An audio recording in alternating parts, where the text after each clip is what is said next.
Recently, the New South Wales State Government introduced some new lockout laws to prevent alcohol-fuelled violence in the CBD. So we hit the McKinnon lawn to ask the people of UOWTV what they thought about these lockout laws and also what they thought could be done to prevent alcohol-fuelled violence.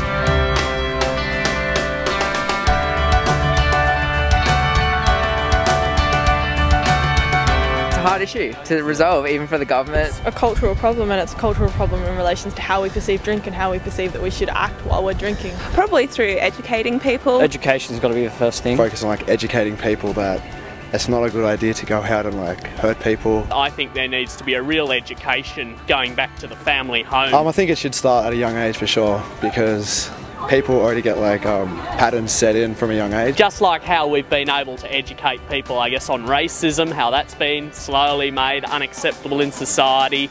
I guess homophobia is slowly being made unacceptable, and a number of other things. But alcohol, I believe we could do this with alcohol abuse. As a culture, we don't actually even drink that much. I used to live in Denmark and they drink 1,000 times more than we do, but they have almost none of the issues that we have with it, because they're trained from a young age to deal with that and to know how to react around people who are drinking and to know how to act when you're drinking. Get rid of all the dickheads. There was a time when everyone could go out and it'd be a really fun night, and you'd go out as a group and you'd come home as a group and everyone would sort of stay together and just have a good time. But I think now people just take it too far. I actually think there should be a limited number of drinks per person. Have a limit, wristbands on your wrist, obviously. Probably just minimise the amount of drinks per person. To show you how many have you had so far, so you mark it down every time you buy one.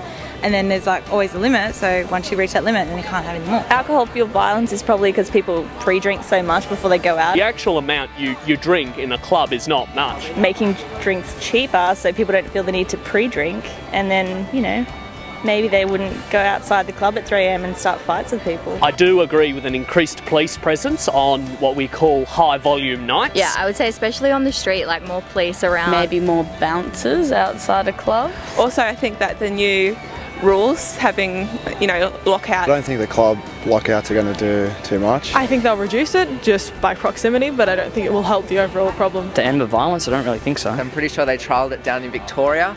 And it didn't work. They're going to do absolutely nothing. I reckon it's so all they're going to do, they're just going to causing more brawls. They're just going to push more people out on the streets at 1:30. It's just going to be more fight. I do think they are slightly unfair on businesses. I know they put a law on the cow punch, as it's called now, for 20 years. But if you take someone's life away from that, shouldn't you be in prison for life sentence? You've murdered someone. I think they've rushed into it due to obviously the dude that died. So I think that they need to address the issue of the cow punch before they need to address the issue that affects 95% of all us who decide to go out and have a good time. I don't know, we'll see. I feel like it might be a bit of a band-aid to a bigger problem. Give it a trial for 3 months, maybe it will work. I guess it's a start. It's making people aware. Anything that can be done is a positive thing to stop things from happening. And it's probably not alcohol, it's probably more dickhead fueled violence, right?